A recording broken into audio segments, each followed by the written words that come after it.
En septiembre de 1929 comenzó el match entre Alexander Alekhine y Efim Bogolyubov. Europa volvía a ser el escenario de un duelo por el campeonato mundial, después de 19 largos años. El ambiente era de expectación. Por fin, el ajedrez regresaba a su corazón histórico, y lo hacía con dos figuras que encarnaban estilos opuestos. Alekhine, el genio combativo, impredecible y de mirada ardiente; Bogolyubov, el optimista inquebrantable, con una serenidad casi teatral ante el tablero. Desde la primera partida, el tono quedó marcado. Alekhine, con la agresividad que lo caracterizaba, desplegó un ataque feroz, un torrente de ideas combinativas que desbordó a su rival Bogolyubov.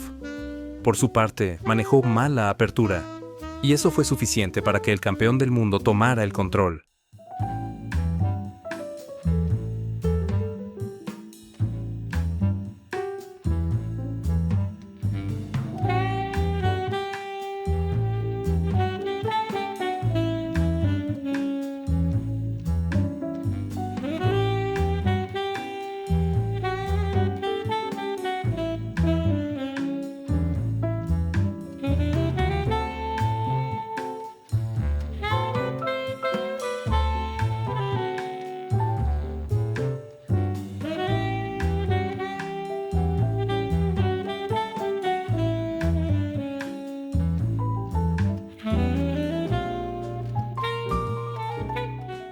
El público quedó impresionado.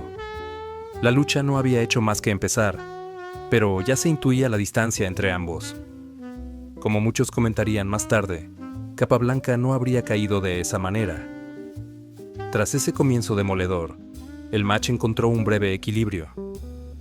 Dos partidas terminadas en tablas mostraron la tenacidad de Bogolyubov, quien en la cuarta logró empatar el marcador, pero Alekhine no tardó en responder.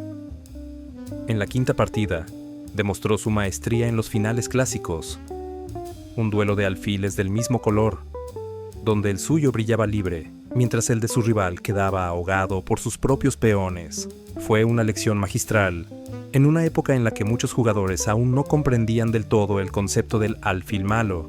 Alekhine mostró cómo convertir una pequeña ventaja posicional en una victoria inevitable. Su intuición para las transiciones, el cambio de piezas y el paso a finales favorables revelaba un entendimiento del ajedrez que iba más allá del cálculo.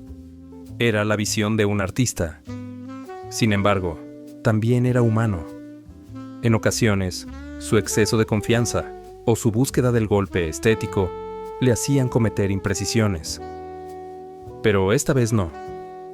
Alekhine se impuso con autoridad, y la quinta partida quedó registrada como una de las joyas del match del encuentro.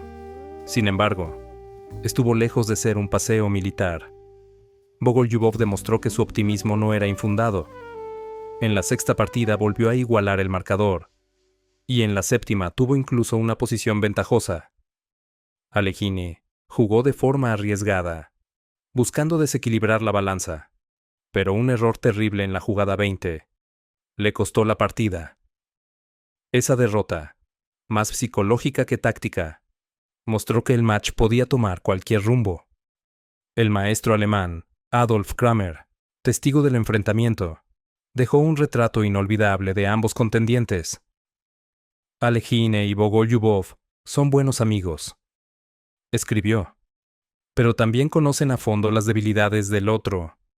Bogolyubov es un hombre tranquilo, casi inmóvil, como un buque varado. Alekhine, en cambio, es pura inquietud.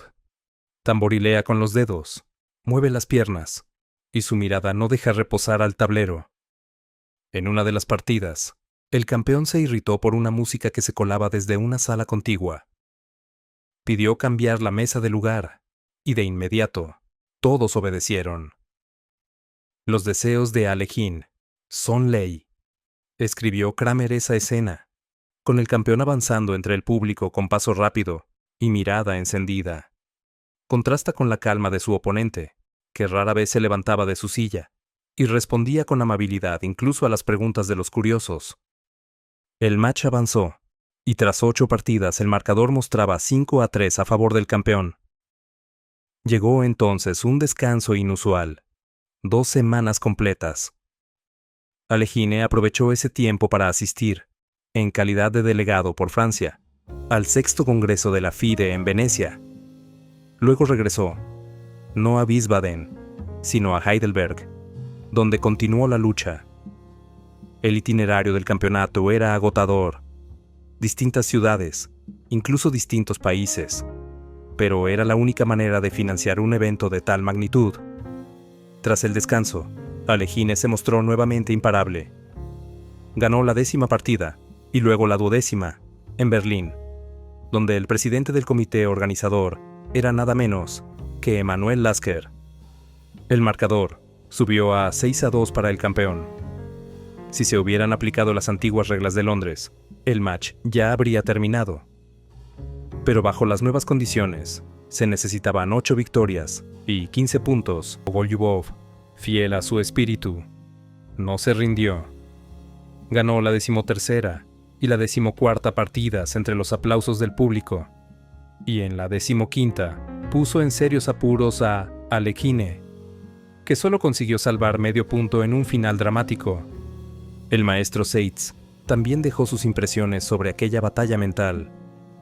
Describió a Alekhine como un hombre de nervios de acero, pero de alma inquieta. Pensaba largo tiempo en la apertura.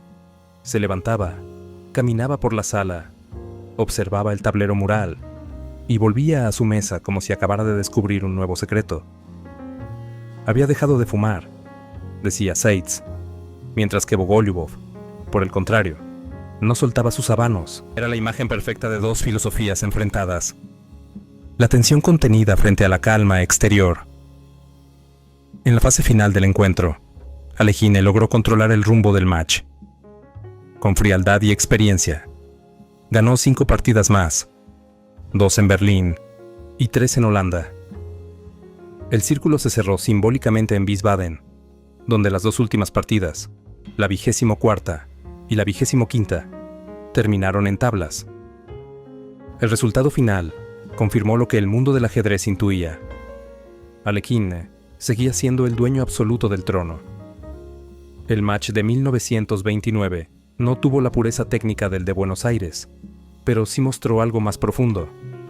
Como escribió Nikolai Grigoriev, el duelo demostró la inagotable creatividad del ajedrez y cuántas posibilidades nuevas pueden surgir incluso entre errores humanos. Era una defensa al alma del juego, frente a quienes creían que el ajedrez moriría de tablas. Bogolyubov, en su entrevista posterior, mostró nobleza y realismo. Nadie puede derrotar a Alekhine.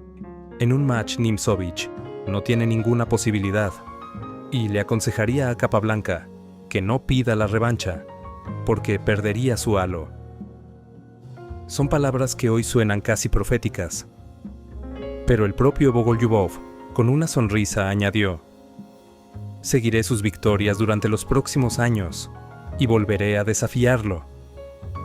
Y así terminó aquel duelo entre 2 gigantes rusos, distintos en todo, salvo en su amor por el ajedrez.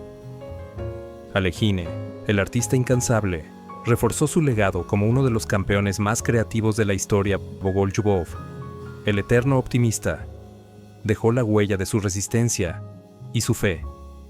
El ajedrez mundial, tras casi 2 décadas de silencio en Europa, había vuelto a rugir.